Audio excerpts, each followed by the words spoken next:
Perdre du poids, sur le papier, c'est finalement une mécanique assez simple à enclencher. C'est clair. C'est presque une observation universelle. N'importe qui, avec une bonne dose de volonté initiale et en imposant une restriction drastique à son organisme, peut voir les chiffres sur la balance descendre. Oui, en l'espace de quelques semaines en général. Voilà. Mais la véritable épreuve, celle où la grande majorité des tentatives échouent, c'est le maintien sur le long terme. C'est toujours là que ça coince. Exactement. Et c'est le point de départ de notre exploration d'aujourd'hui.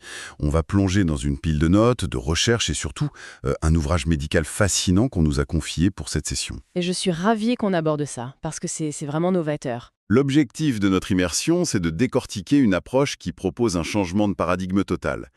Le postulat de ces sources, ce n'est plus du tout de s'affamer. C'est d'arrêter définitivement le concept même de régime. Et le mot est faible. L'idée centrale, c'est de retrouver un équilibre métabolique avec ce qu'ils appellent le zéro contrainte. Je suis très curieux de voir comment ça marche. C'est une documentation qui arrive vraiment à point nommé. Elle cible très précisément une audience qui connaît déjà bien les bases de la nutrition. Des gens qui ont déjà tout essayé, en fait. C'est ça, des personnes qui sont tout simplement épuisées par cette restriction perpétuelle. Les recherches qu'on analyse aujourd'hui sont pensées pour celles et ceux qui veulent comprendre la mécanique fine de leur physiologie. Sans pour autant transformer chaque repas en exercice de comptabilité fastidieux, j'imagine. Exactement. Fini l'époque où on pèse ses aliments au gramme près. L'objectif profond qui se dégage de ces pages, c'est vraiment la reconstruction d'une relation apaisée avec la nourriture. Ce qui nous amène immédiatement à une problématique centrale. Et c'est très contre-intuitif quand on a été biberonné à la culture de la privation. Ah oui, le totalement contre-intuitif. Comment est-il scientifiquement possible d'optimiser sa composition corporelle en ajoutant des choses à son quotidien plutôt qu'en s'en privant? Alors, pour saisir cette logique de l'addition plutôt que de la soustraction, il faut d'abord se pencher sur la psychologie de l'échec. Ce qui se passe dans la tête avant même de parler de l'assiette. Voilà. Les notes mettent en lumière un phénomène comportemental très documenté. Le fameux effet foutu pour foutu. Ah, ce mécanisme psychologique redoutable. Tout le monde le connaît. Un simple petit écart de trajectoire pousse à l'abandon total. On mange un seul biscuit avec son café, on ressent une dissonance cognitive par rapport à son objectif strict. Et le cerveau capitule. Il capitule en se disant que la journée est ruinée, ce qui pousse du coup à vider le paquet entier. C'est la nature humaine. Mais ce qui m'a vraiment interpellée dans les études fournies, c'est la façon dont notre état d'esprit modifie littéralement notre biologie. Oui, il y a cette fameuse expérience menée à l'université Yale sur des milkshakes, qui est mentionnée. Elle est incroyable, cette étude. Les chercheurs ont donné exactement la même boisson à deux groupes, c'est bien ça? Exactement la même. Mais à l'un des groupes, on a présenté un emballage indiquant une boisson ultra gourmande à 620 kilocalories. Le truc bien riche, quoi. C'est ça. Et à l'autre groupe, un emballage vantant une boisson diététique à seulement 140 kilocalories. Et les résultats sanguins de cette étude sont époustouflants, d'après les notes. Ça prouve que l'approche psychologique n'est pas du tout une question de volonté. Les chercheurs ont mesuré les taux de gréline. L'hormone qui signale la faim au cerveau, c'est ça. Oui, celle qui ralentit le métabolisme aussi. Eh bien, chez le groupe qui pensait boire le milkshake ultra-calorique, le taux de gréline a chuté de manière spectaculaire. Donc ça a signalé une satiété profonde au corps. Absolument. Alors que chez le groupe qui pensait boire la version allégée, la gréline est restée presque plate. Le corps n'a pas du tout enregistré la satiété. Pas du tout. Leur métabolisme est resté en alerte, en recherche de nourriture, alors qu'ils avaient ingéré exactement la même quantité de nutriments réels. C'est fou. Ça démontre que la perception même de la privation maintient le corps dans un état de stress physiologique constant. Et donc, si on s'impose un régime strict, non seulement le cerveau vit une frustration qui mène à ce fameux effet foutu pour foutu, Mais en plus, le corps se met en mode survie. D'ailleurs, les recherches détaillent ce mode survie. Si on réduit drastiquement ses apports, disons un déficit de 500 kilocalories par jour, en ne mangeant qu'un bouillon le soir, la perte de poids stagne très vite. le métabolisme de base s'effondre pour protéger les organes vitaux. En fait, il s'adapte à cette famine artificielle. Et le jour où la personne reprend une alimentation normale, le corps, qui est traumatisé par la carence, stocke massivement sous forme de tissu adipeux. En prévision de la prochaine disette, évidemment. C'est l'explication biologique implacable de l'effet yo-yo. Et c'est un mécanisme hérité de notre évolution. Tout à fait. Pour sortir de ce piège évolutif sans déclencher les alarmes du corps, la documentation insiste sur une vertu fondamentale, c'est la patience. Il faut laisser au métabolisme le temps de s'ajuster à de nouvelles routines douces. Et il y a une donnée scientifique cruciale dans nos sources qui permet de recadrer les attentes. Une étude de l'University College de Londres a démontré qu'il faut en moyenne 66 jours pour qu'une nouvelle habitude s'ancre neurologiquement. 66 jours pour que ça devienne un automatisme, ce qui balaye complètement le mythe des 21 jours. Ah oui, cette vieille croyance. Cette croyance populaire lancée dans les années 60 par un chirurgien esthétique, Maxwell Maltz, Et qui a été reprise en boucle depuis par l'industrie du développement personnel. comprendre qu'il faut plus de 2 mois pour changer une habitude, franchement, ça enlève une pression énorme. Et cette refonte des habitudes passe par une déconstruction d'un autre mythe majeur, sur lequel l'ouvrage insiste lourdement, le dogme des calories. On sait tous aujourd'hui que compter chaque calorie est une approche obsolète. Le système de calcul qu'on utilise encore sur les étiquettes, il a été inventé à la fin du 19e siècle par Wilbur Atwater, et le mec brûlait littéralement des aliments dans un calorimètre pour mesurer la chaleur dégagée. Sauf que le système digestif humain n'est pas un four à combustion. L'auteur souligne l'absurdité de mettre sur un pied d'égalité 200 kilocalories d'amandes entières et 200 kilocalories de soda. La différence, elle se joue où exactement? Elle se joue dans la matrice physique de l'aliment et dans le travail que le corps doit fournir pour l'assimiler. Si on s'arrête sur l'exemple des amandes, la physiologie de la digestion change complètement la donne. D'accord. C'est entièrement les parois cellulaires fibreuses de l'amande. Même si on les mâche très bien.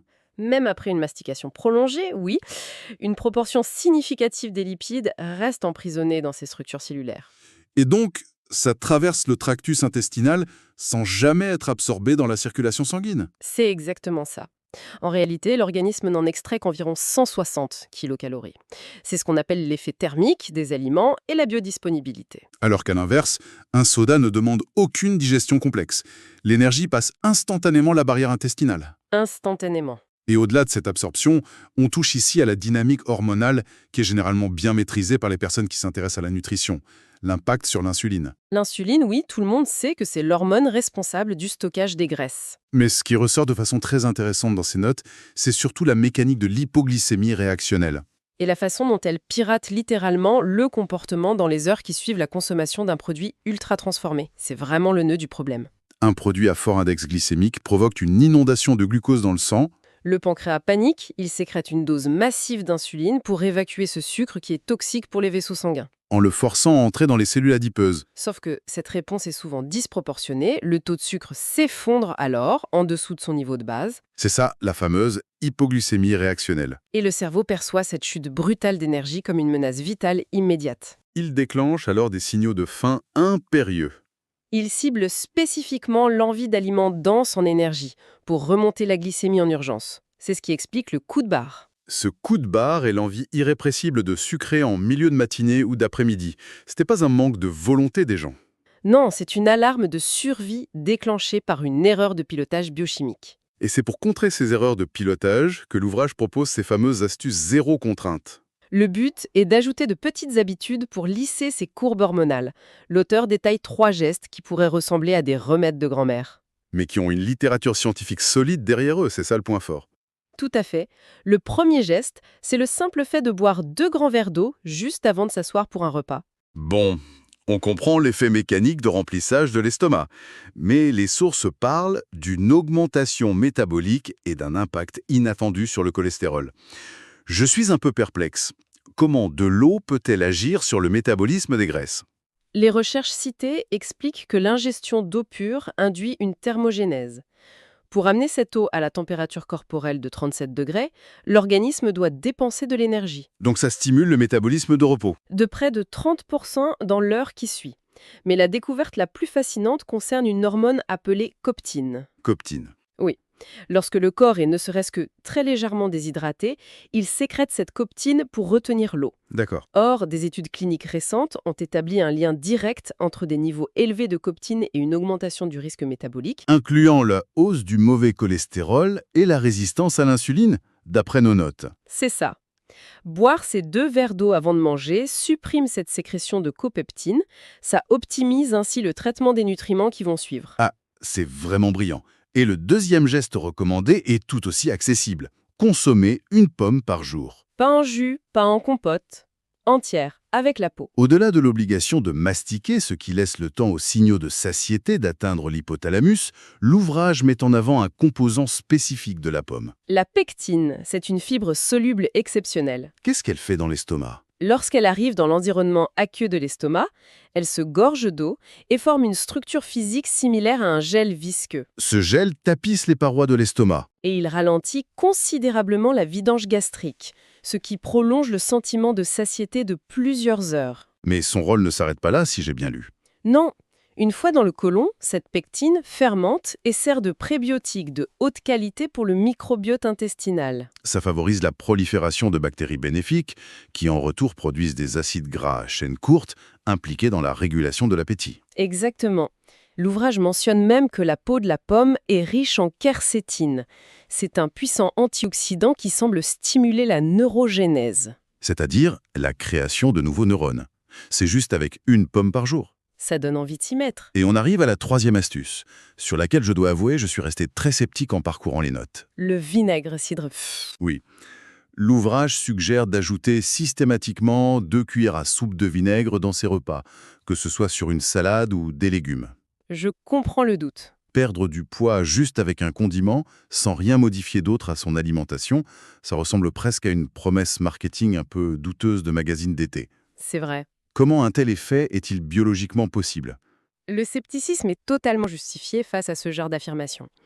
Mais la littérature médicale fournit une explication moléculaire très précise. Je t'écoute. Le principe actif du vinaigre, c'est l'acide acétique. Lorsque cet acide entre dans la circulation sanguine, il pénètre dans les cellules du foie et des muscles. Et là, il active une enzyme clé appelée AMPK. C'est ça. Cette enzyme agit comme un interrupteur métabolique maître. Lorsqu'elle est activée, l'AMPK signale aux cellules d'arrêter de stocker des graisses. Et de commencer à brûler les réserves existantes pour produire de l'énergie. L'acide acétique a également la propriété de ralentir l'action des amylases. Ce sont les enzymes salivaires et pancréatiques qui découpent les glucides complexes en sucre simple.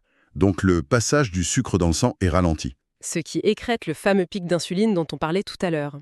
Et les études cliniques référencées montrent qu'une consommation quotidienne modifie le métabolisme des lipides de façon modeste mais statistiquement significative. C'est ce fameux cumul de petits gains marginaux. Mais les recherches que nous analysons prennent soin d'élargir la perspective. L'assiette, même optimisée avec du vinaigre et des pommes, ne fait pas tout. Ah non, si on néglige les autres piliers physiologiques, le système s'effondre. Et le premier de ces piliers, c'est le sommeil. Les données sont alarmantes. Une dette de sommeil augmente le risque d'obésité de 50%. On sait que la privation de sommeil fait exploser la gréline, l'hormone de la faim. Mais il y a aussi un impact foudroyant sur la neurologie pure. Absolument. Le manque de sommeil n'augmente pas seulement l'appétit global, il altère la prise de décision. L'imagerie cérébrale montre que chez une personne fatiguée, le cortex préfrontal, qui est responsable de la logique et du contrôle des impulsions, est sous-actif. En parallèle, l'amygdale et les circuits de la récompense sont hyperactifs. De plus, la privation de sommeil stimule le système endocannabinoïde du corps. Ça active les mêmes récepteurs que ceux ciblés par la marijuana. C'est dingue. Et c'est ce qui provoque cette envie viscérale de junk food à des heures indues. Le cerveau recherche une compensation dopaminergique rapide pour pallier l'épuisement. Ce qui explique pourquoi, à minuit, après une journée harassante, on est rarement attiré par une poignée de haricots verts. C'est clair. Et concernant l'autre pilier fondamental, le mouvement, l'ouvrage s'attaque de front à l'injonction de la salle de sport. Si le sport intense et punitif n'est pas la solution mathématique pour perdre de la masse grasse, comment est-ce qu'on est censé augmenter cette fameuse dépense d'énergie au quotidien, quoi? L'auteur introduit ici le concept scientifique de NEAT, un acronyme anglais pour la thermogénèse liée aux activités non sportives. C'est toute l'énergie que l'on brûle en dehors du sport volontaire. Marcher pour aller au travail, faire le ménage, gesticuler. Ou même simplement se tenir debout. L'erreur mathématique commune, c'est de surestimer l'impact calorique du sport. Courir sur un tapis pendant 30 minutes brûle environ 300 kilocalories, l'équivalent d'un seul croissant. Et le risque, c'est l'effet compensatoire. On se récompense après l'effort avec une alimentation plus riche, ce qui annule le déficit. En revanche, le NEAT représente une combustion énergétique lente et continue tout au long de la journée. Les chercheurs de la clinique Mayo ont démontré que le simple fait de travailler sur un bureau debout au lieu d'être assis ou de multiplier les micro-déplacements peut faire varier la dépense quotidienne de plus de 1000 kilocalories entre deux individus de même corpulence. 1000 kilocalories, c'est énorme. Un agriculteur brûle un NEAT colossal par rapport à un employé de bureau sédentaire. L'enjeu est donc de réintroduire du mouvement invisible sans tenue de sport. Cette approche déculpabilise énormément. Alors, si l'on synthétise toutes ces mécaniques complexes, Comment les sources traduisent-elles cela en actions concrètes et immédiates pour la routine de tous les jours? Il y a un changement d'habitude très percutant suggéré concernant le petit déjeuner. L'auteur propose de le sauter purement et simplement si l'on ne ressent pas de véritable faim au réveil. C'est une attaque directe contre le fameux dogme du repas le plus important de la journée? Ce dogme nécessite d'être contextualisé historiquement. L'idée que le petit déjeuner copieux est indispensable est en grande partie une invention du marketing américain des années 1920.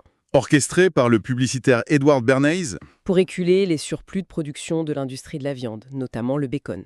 Sur le plan physiologique, un adulte en bonne santé dispose de réserves hépatiques de glycogène largement suffisantes pour maintenir sa glycémie stable pendant la matinée. De plus, sauter ce repas permet d'allonger la période de jeûne nocturne. Ce qui maintient l'insuline à son niveau le plus bas et oblige le corps à puiser dans ses réserves lipidiques. Bien sûr, une nuance primordiale est rappelée dans le texte. Cette flexibilité ne concerne que les adultes. Oui, les enfants dont le cerveau en plein développement consomment une part disproportionnée de l'énergie métabolique ont un besoin impératif de carburant le matin pour maintenir leur attention et leur croissance. C'est essentiel de le préciser. Une autre action très concrète abordée dans le livre concerne l'environnement dans lequel on prend nos repas restants. La règle est intransigeante. Bannir absolument les écrans. Pas de télévision, pas de smartphone, pas d'ordinateur. C'est une nécessité liée à la bande passante de notre système nerveux. Le cerveau humain n'est pas conçu pour le multitâche complexe. Lorsqu'on absorbe un flux vidéo sur un écran, l'attention visuelle et auditive est saturée. Le cerveau relègue l'acte de manger au rang de réflexe subconscient. Conséquence, la mastication diminue, on avale plus vite et surtout, on devient aveugle aux signaux internes. L'hormone de la satiété, la leptine, met environ 20 minutes à être synthétisée et détectée par le cerveau après le début du repas. Et si l'esprit est captivé par une série télévisée, ce signal chimique subtil est purement et simplement ignoré par le système nerveux central. On continue de manger par inertie motrice, bien au-delà de la satiété mécanique de l'estomac.